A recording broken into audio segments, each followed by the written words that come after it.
What it do, everybody? We are here with an all new FSP Overtime.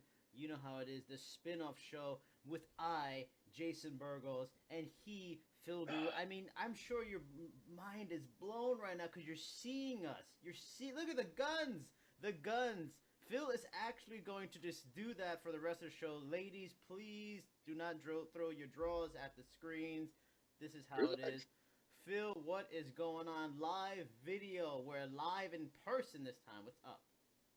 I'm good. Can you hear me? Am I good? Oh yeah. That sounds perfect.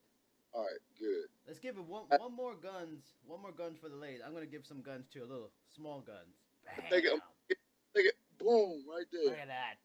It's like twins. It really is like twins. I can't even get it in the camera. It's too big. All right, so I'm just kidding. I'm just kidding, people. I'm not that egotistical. Somebody said this shit on YouTube that I was an egotistical guy, and that I'm not that. I swear I'm very humble. I'm not that person. Trust me. I think that person was just straight up hating because, it can easily be confused confident, strong, intense confidence for being, a little in love with yourself. But, I mean, come look with those guns, who wouldn't love themselves, right? I guess so. All right, so you know how we do. If you've ever watched, or for the first time you're watching, or listen to FSP Overtime, it's different than Fry Strength. We're not really just focusing on the MMA training and having a guest, which is always fun, and that's the flagship of it all. This is us talking fight news, MMA news of the week. So we're going to jump right into it. I think this one's fascinating to me because UFC 217 is only just a week and change away, and it's looking like it's not even a sellout, which is mind-boggling to me with the return of George St. Pierre in a title fight, Dillashaw and Garbrandt. We also have Joanna Jędrzejczyk and Rose Namajunas. We got Stephen Thompson and Jorge Masvidal, and this thing is not even sold out. I was looking at Ticketmaster earlier. They still have seats in the upper deck, tons of seats. But the only thing that makes me wonder is $256 for a cheap seats view. I mean, what are your thoughts on the fact that 217 in Madison Square Garden, one of the best cards of all time, is not even a sellout yet? I don't know, man. I think it'll be a sellout once this week drops, but that doesn't make any sense to me. I don't know why. Maybe because of the main event. People really don't. To be honest, people really don't care anymore about GSP. You know what I mean? Like, or at least from my perspective. And unfortunately, I think that Bisping's not a big draw either. So I mean, I don't know. Maybe that's the case, but shit. To be in all fairness, I'm gonna be out there. We're gonna be out there, but I'm gonna go on record and say I'm actually leaving the venue after Joanna beats the shit out of Rose Namajunas. So wow, I'm out. I'm peacing. So I got things to do. You know well, you got like a plane to catch and everything, so that's understandable. But I mean, that's crazy. That shows you how different it is in like the MMA world is going so fast that just in 4 years, like now all of a sudden George St. Pierre, it might be irrelevant, which is nuts. He's like one of the greatest of all time. If Floyd Mayweather was gone for 2-3 years and he came back, it'd be a big deal too. But the fact that he's not with the stacked card is still not a big deal. I mean, and then now this is the other question I want. Not only is there questions about UFC 217 and maybe there's a lack of interest. Is there in general maybe lessening of interest in MMA or maybe the UFC in general? Because we have to know UFC 215 only sold 100,000 pay-per-view buys. 216 supposedly didn't do much better. I mean, this was headlined by Shevchenko and Nunes, and 216 with Demetrius Johnson, Ferguson, and Lee, and those didn't do too well. Is it possible that maybe with so much content out there with the UFC, we got Bellator doing well, we got other companies, KSW, all this stuff, are people kind of just their need for MMA is not as strong as it was maybe 2 years ago? People are like, I kind of like it, but I watch it when I can.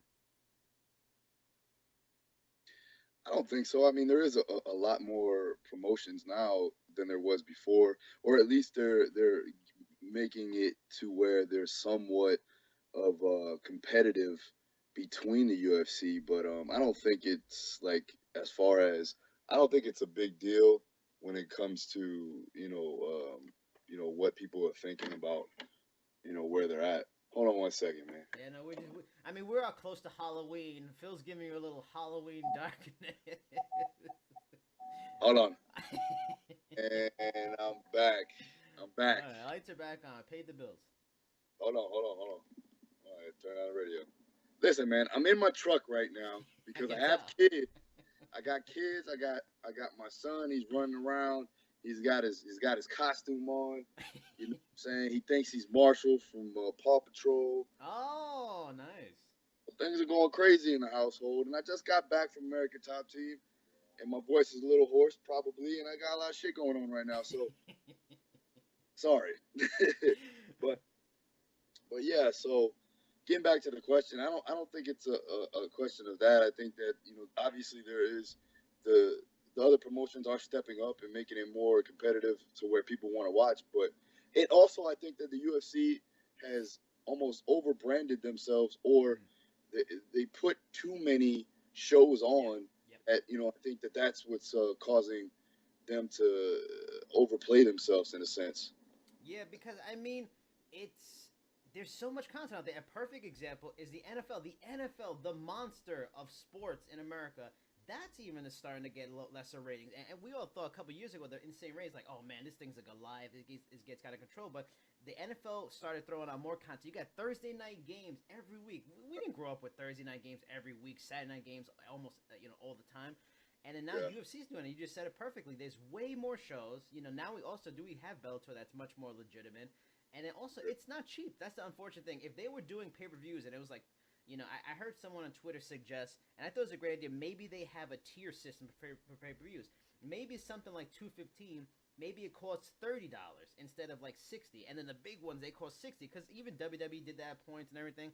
Like, it's expensive. Does somebody want to pay $60, $70 for pay-per-view every month? I mean, it's tough and for people to do that. So with so much content, who knows what's going to happen? But it is stunning to me. A card that sick with that many great fights in UFC 217 is not sold out a week before. How does that work out? I mean, fighters do fighters get like free comp tickets? Like if there's a lot extra, who gets those tickets? I know the fighters don't get free. They don't get free anything. Trust me.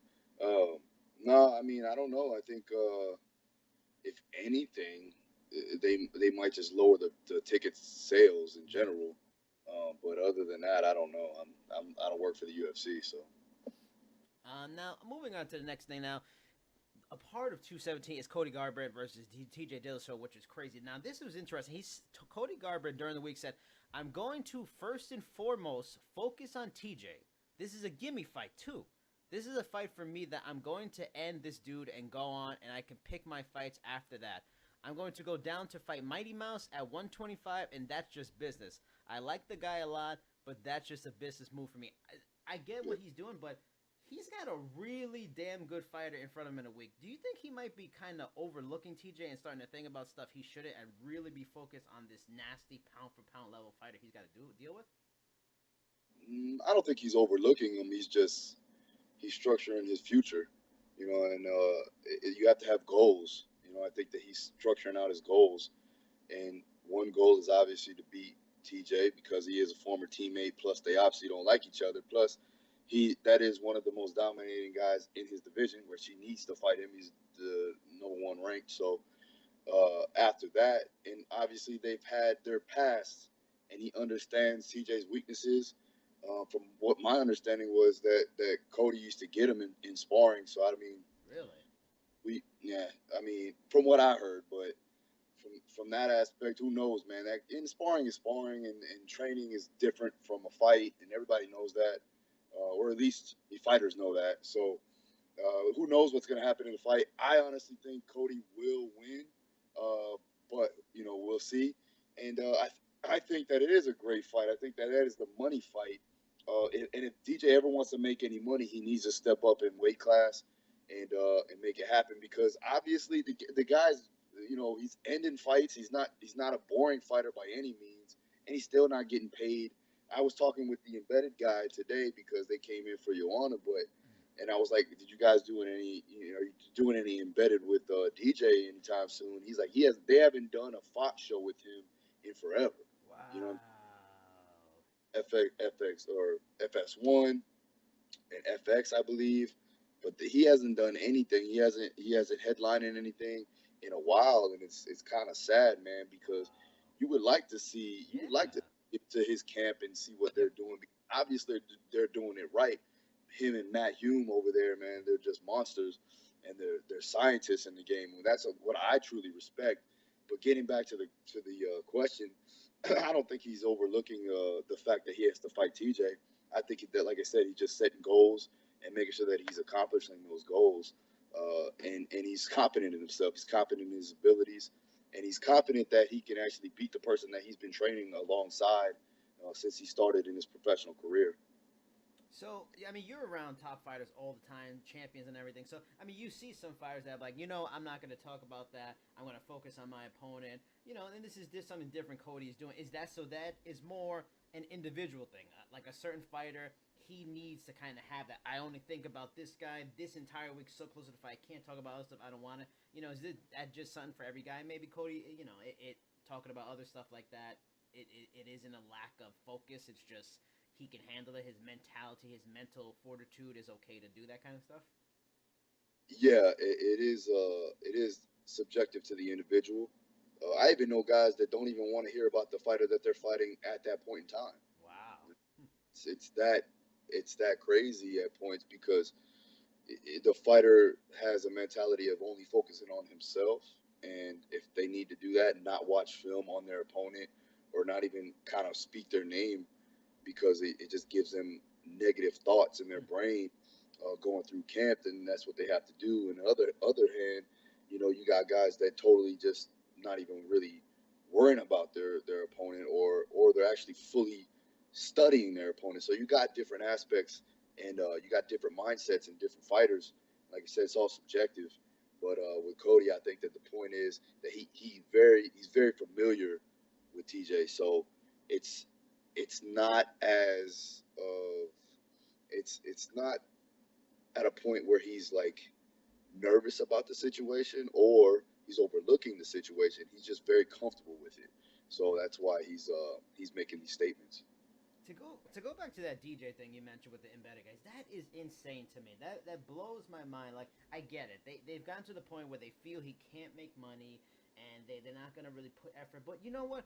Even something like the NFL or WWE or some of these companies that have to sell someone to get people into the building to as they say, put butts in the seats, to just Yeah, but still give up on a dude and not focus on dude, like it's crazy. Like why not? What does it cost them to do that? so it's not about UFC giving up on him. Yeah. It has nothing to do with that. The problem is the fans, they are not willing to spend money on little guys. They're not. I mean, Yeah. the small weight class guys.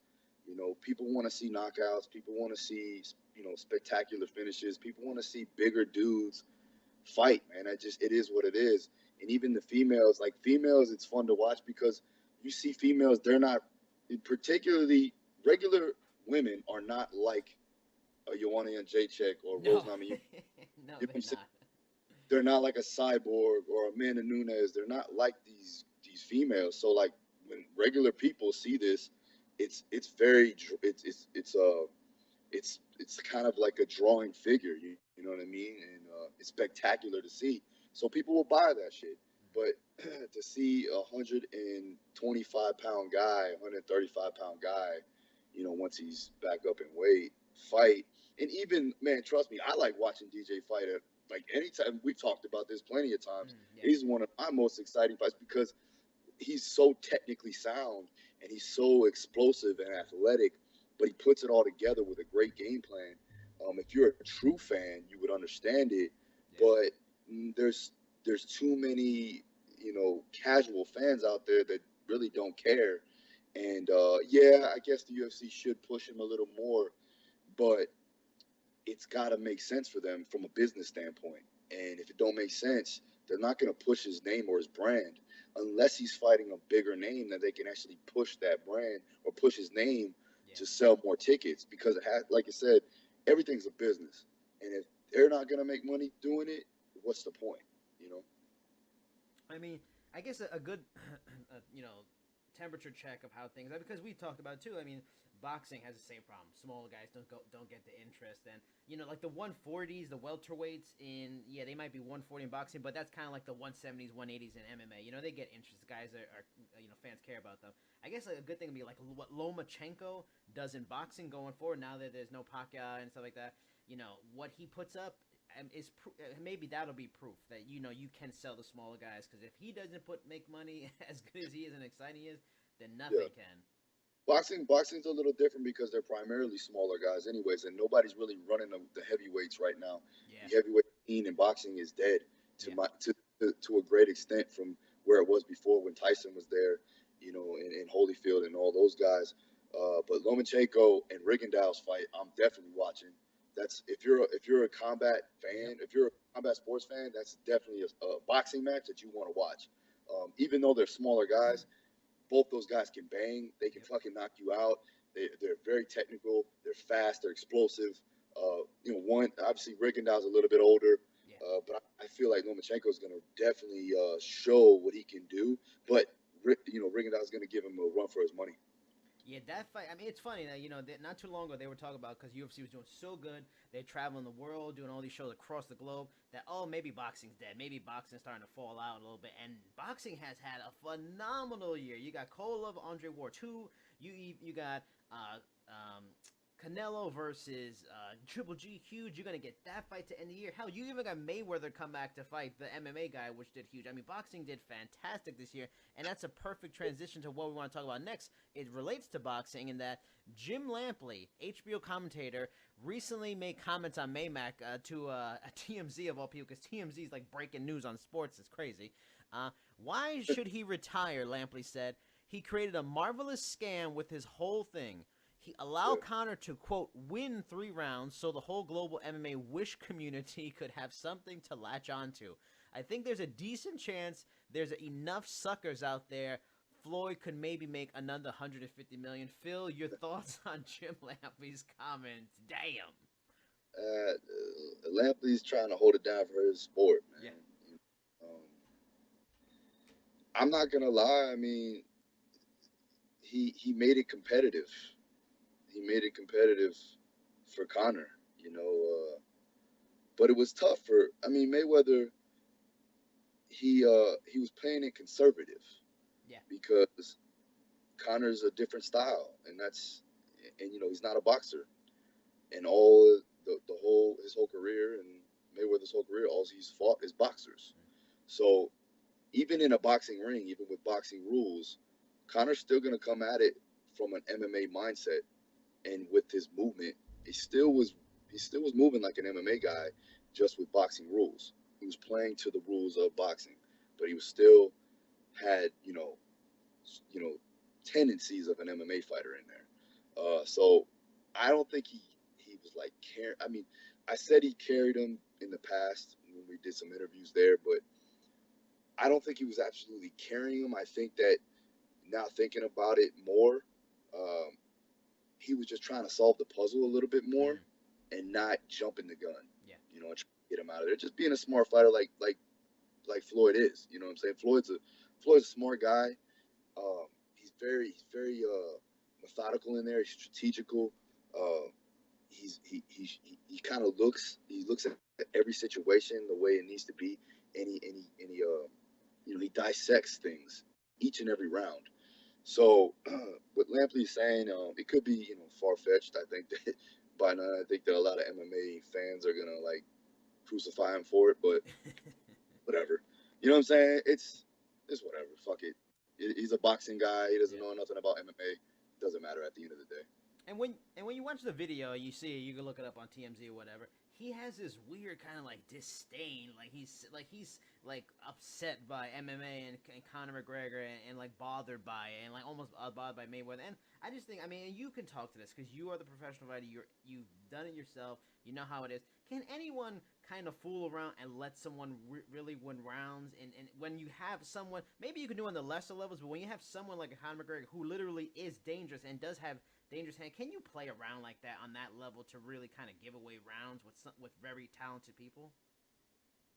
Like I said, I don't think he gave away rounds. I think that he was just being patient, and in doing so, yeah, he gave away rounds from that Yeah, aspect, but exactly.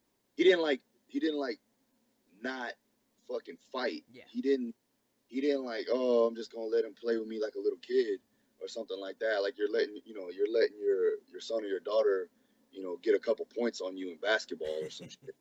So I think that he was just basically taking his time. Yeah. In doing that, Connor was actually, picking up the paces, and Connor's not a bad fighter. Obviously, we know that he's top notch. Um, but I think that definitely Floyd was being smart and played by the rules, played to his strengths, and was dissecting the situation.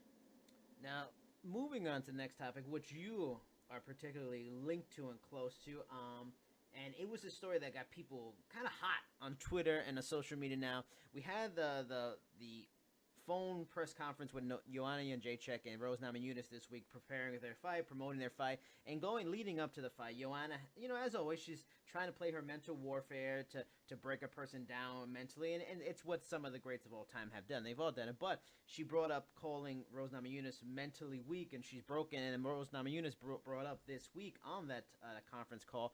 I'm not sure if it's maybe a cultural difference or something like that, but for me, it's not something that's taken lightly. Namajunas explained, "My family has been torn apart by this. My dad died and he wasn't in my life because he had schizophrenia.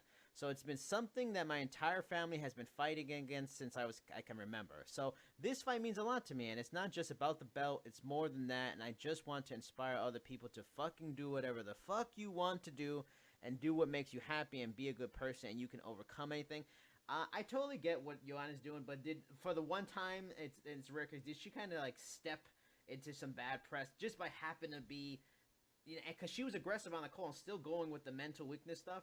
Maybe this time it just worked out badly for her because she actually is fighting someone who actually has a legitimate diagnosed mental issue in the family, which is genetic. Any press is good press, Mm, right? yeah. And I'm saying this not just because she's somebody that's close to me, but Joanna JJ's kind of, she's gonna say what she wants to say, and she's gonna do what she wants to do, and she does that anywhere. It could be outside the cage or in the cage, and Rose, she's a fighter, man. She comes to fight, and I think that from a I guess from a I don't know, PR perspective, maybe it wasn't the greatest thing to do, but who cares? At the end of the day, they're gonna fight. Yeah. You know what I'm saying? Who gives a fuck what people say, or what people do? I'm gonna tell you this: when they close that cage door, Joanna's gonna beat her ass. That's all there is. But don't get me wrong, man. I don't like to talk shit. I'm not like I'm trying to be an internet tough guy and shit like that. But you know, and that's just my fighter, man. I'm gonna stick up for my fighter. But and Rose is a hell of a fighter. She fought Tisha Torres when I was working with Tisha too. Mm. And man, she gave it to Tisha. And look, she's a great fighter. She deserves the shot at the title. And I don't know nothing about her history or her health history or things like that. And that's unfortunate, man. Like, trust me, I wouldn't wish any bad things upon Rose, man, at all. But like I said, from a competitive aspect, who's gonna win come Saturday night? Well, it's gonna be Joanna Jędrzejczyk, is what it is.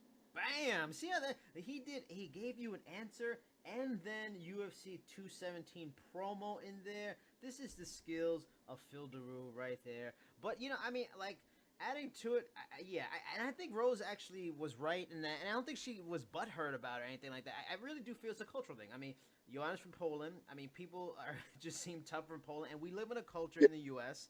where yeah, people are more upset by everything. They get bothered by yeah, everything.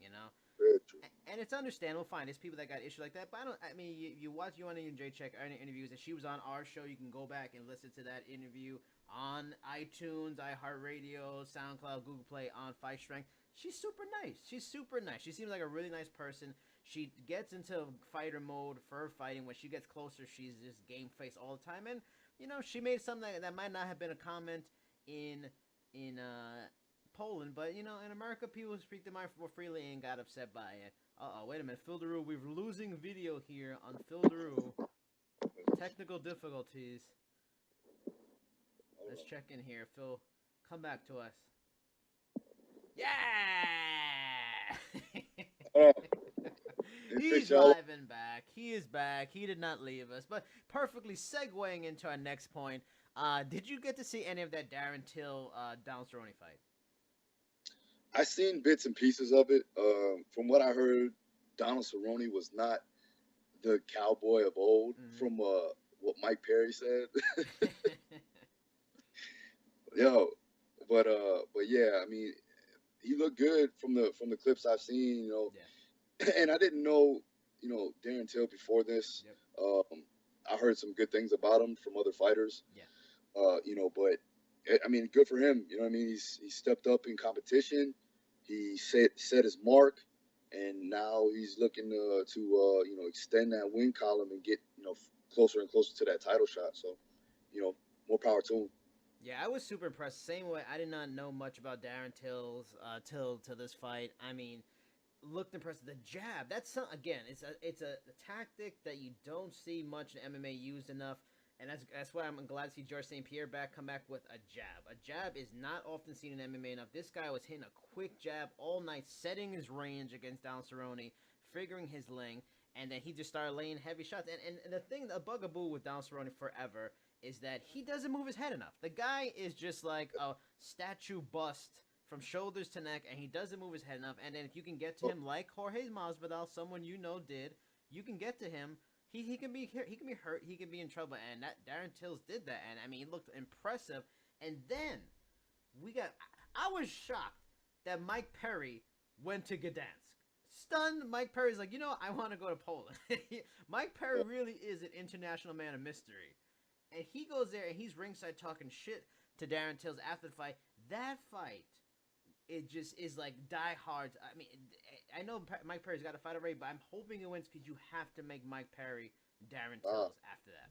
We don't want to hope he wins. He's fighting Santiago. That's one. Who he's fighting? Montenegro. That's my guy.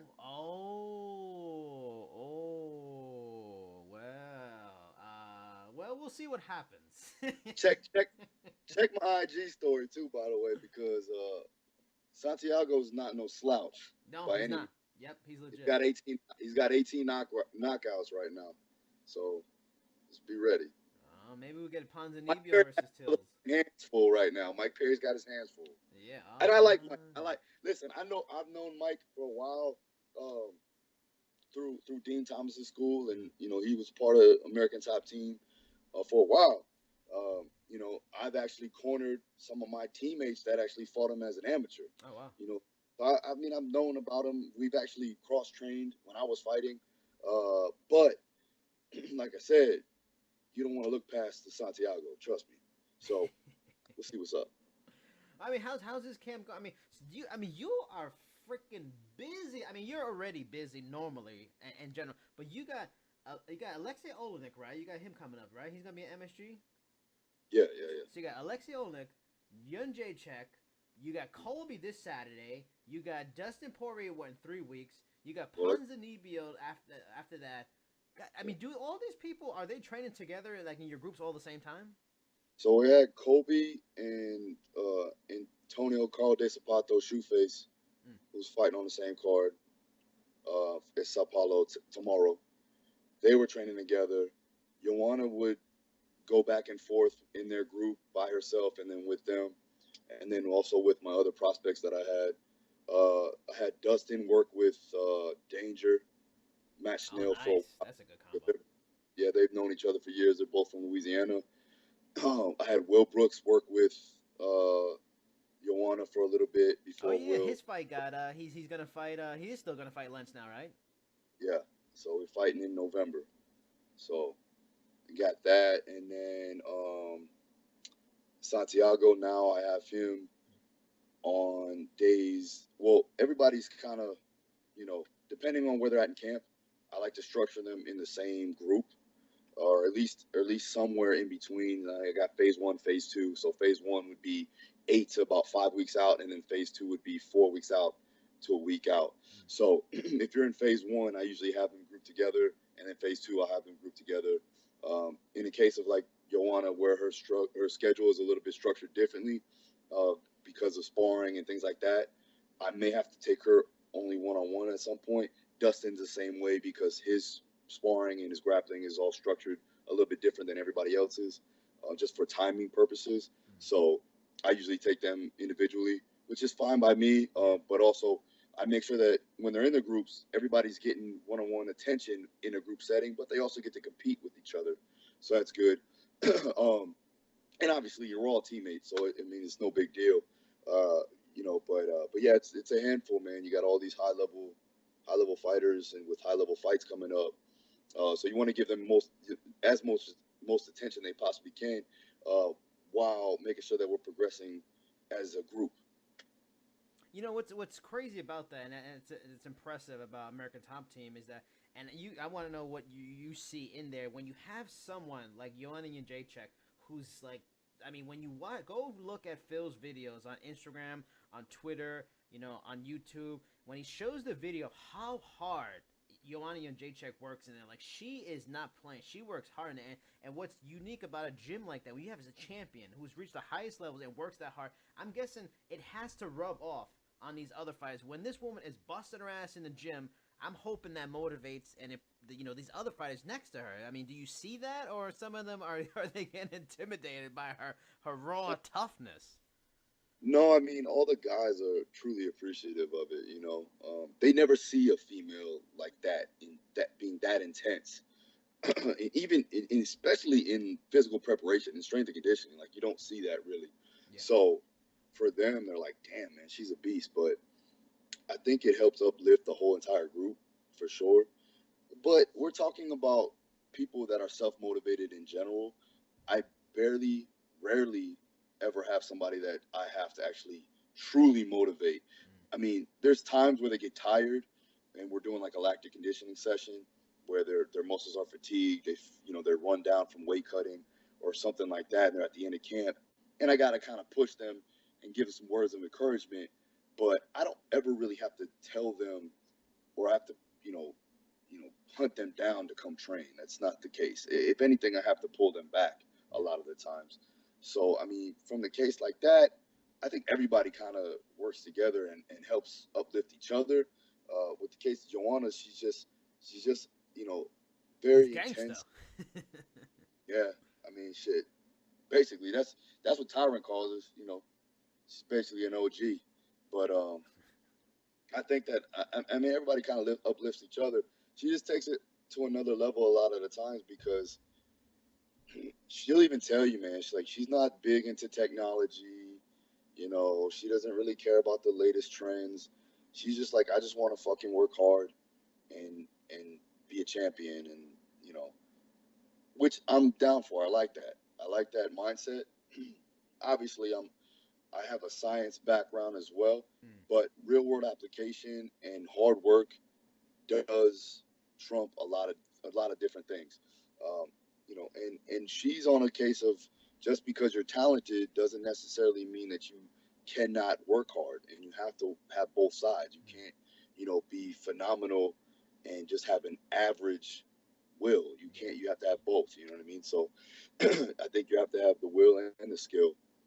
And she has that by far. So it's good to have around. It's good to get everybody around and see that, and it helps uplift the whole entire team. But like I said, everybody's self-motivated in there, man.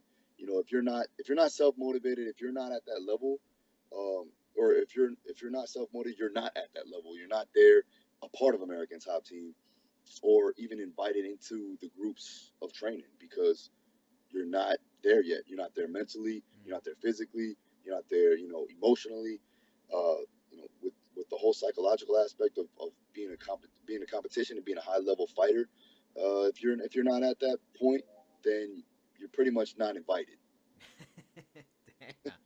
I mean, I don't want to sound like I'm fucking like, fuck you, but at the end of the day, if you want to be listen, and I'm telling everybody, if you want to be a high level professional athlete, fighter, whatever, you have to be willing to work your ass off even when you're better than everybody else. Mm. Period. All right. Words of wisdom from the one bearded wonder, strength and conditioning guru, grandmaster. Listen up and remember this. Now, moving on to also, I mean, we got Colby and Damian Maia, which is it's an exciting fight. You know, I really just feel one of those changing in the guard moments. I feel good for Colby. I think he's gonna have a great opportunity to make something special happen. But also on the headliner of that card on Saturday or tomorrow is Lyoto Machida returns, and I mean, at 39 years old, he's 1-3 in his last 4 fights. None of them are any shame kind of loss. I mean, the dude lost to Chris Weidman, Luke Rockhold, Yoel Romero, some of the very best middleweights of the last 6-7 years. But he hasn't fought in 2 years. And the weird thing is he has an opponent in Derek Brunson, who's one of the weirder opponents out there because the dude is super talented, yet he can just put up weird performances. Like, I remember he fought Yoel Romero and almost beat him. If not for Yoel Romero getting to him in the 3rd round, he might have won the fight. He actually took him down in that fight, which is nuts. This guy's a medalist in wrestling.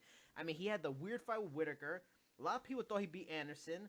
You know, he's such a weird fighter. He can beat anybody any day. He can lose to anybody any day. So what are you thinking, Lyoto, 39, 2 years off?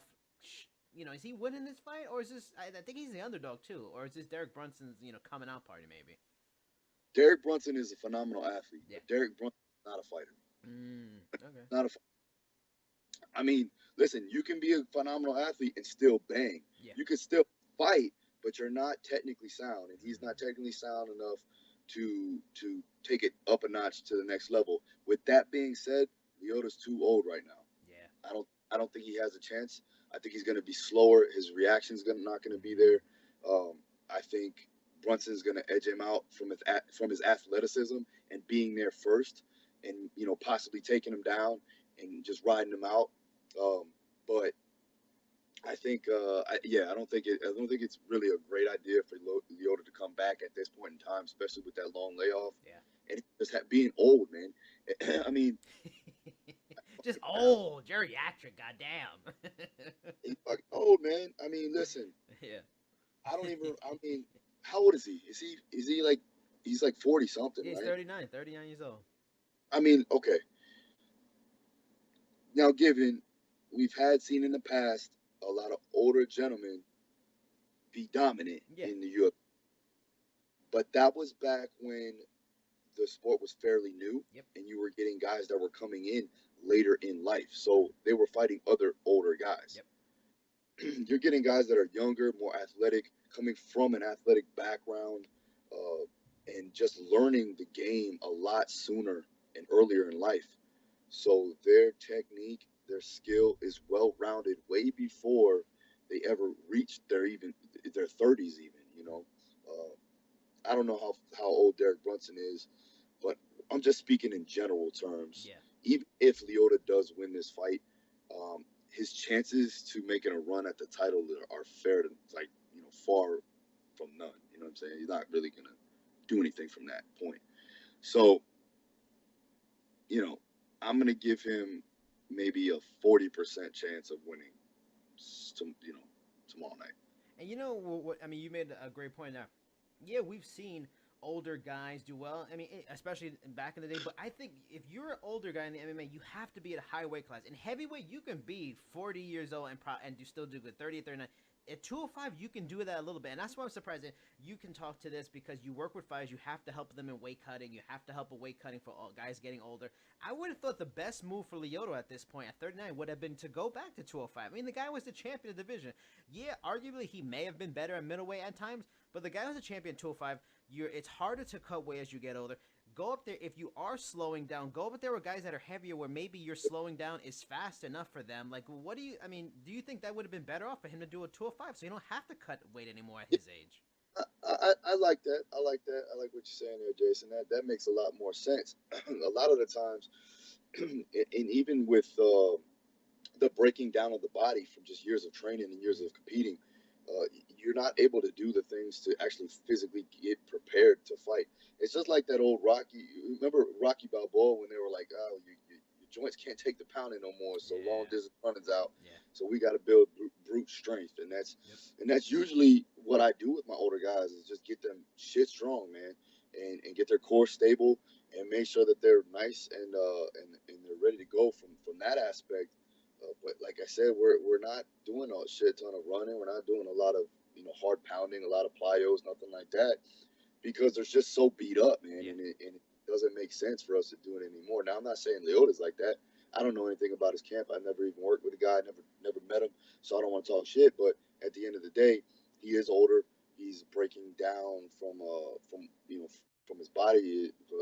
Well, in general, that's usually what happens when you pass about 35. That's when stuff starts to go awry, and especially when you're a high level athlete and you've been fighting forever. So, in my personal experience, what I've seen from that aspect, we would like to. I would like to see him go up in weight class. That's pretty good. I think he'd had a better chance of doing something there for sure.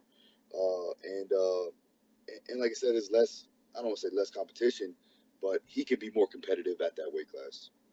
Yeah, I mean, I would have liked to have seen something like a Lyoto Machida versus Glover Teixeira, or I mean, Lyoto Machida versus Alexander Gustafsson. I mean, that would have been a fun fight. I mean, you can still sell him too. He's a former champion. He's coming back up, and if he has a good outing that first outing, maybe he can go on a little 3-fight run. You never know. But I mean, moving on to our last thing, talking about some fun stuff now. For those of you watching the video version of this, you're gonna get to see what we're talking about. We're gonna show you the Superman punch by Anaheim Ducks player Kevin Bieksa on Philadelphia Flyers Radko Gudas. For you listening, you'll hear it. And now let's take a quick look at the video insanity. The chop missed to that. Picked his target, just could not again hit that top corner. And here we go. The penalties are over. Bieksa and Gudas spot of the box and reacquaint themselves. This is a heavyweight battle. A couple of big boys who know what to do. My goodness. This guy laid a Superman punch on skates, people, on skates. And then he knocked the guy down. He gave him spaghetti legs while he's on skates. I think if there's nothing else that shows the power of MMA in the world today. You got Superman punched in a fucking hockey fight. It's awesome. I'm waiting to see an Omoplata come on. Oh my god. Oh, that'd be awesome. Straight ankle pick to Omoplata. All right, now I hope you guys enjoyed it. Now, that's pretty much wrapping up this FSP Overtime first video for you guys out there. You get the audio version as always. Check it out. It'll be on YouTube. You're getting to see Phil Daru in the flesh on Fight Strength or FSP. Phil, let them know your social, all that stuff that you want to follow if they're crazy enough and dumb enough if they're not following you yet. All right, so Twitter, Instagram is @DaruStrong. Check out my YouTube. It's Phil Daru. It's just standard Phil Daru. I haven't changed it. And then also you can check me out on my Snapchat, DaruStrong1. I got all my videos on there. Also, if you have any questions for me, hit my DM on Instagram or also email me, phil@darustrong.com. I'm going to start taking more questions and actually videoing them. And also for Fight Strength Podcast, we're going to get more questions in for that Ask Daru segment. Yep. And also, if you're looking to get stronger, you're looking to lift some more weights, get the best equipment out there, check out kabukistrength.com. And you can check my discount code, DARU10, for all your purchases. You'll get 10% off every purchase. Now, for me, you can find me on Twitter, Cheap Seats Chat, Jericho Vendetta on Instagram. Remember, follow Fight Strength Podcast or our spin-off FSP Overtime on our Fight Strength Podcast Facebook page, the Twitter page @FightStrength_. Also, going to throw out a freebie little promotion for our sponsors, Novagenics and the Iron Neck. Check us out. Look at their websites. Go to their Instagram and their Twitter. And that is it for the FSP Overtime video audio edition. Phil Daru, give them the audio video. Bye-bye. Peace.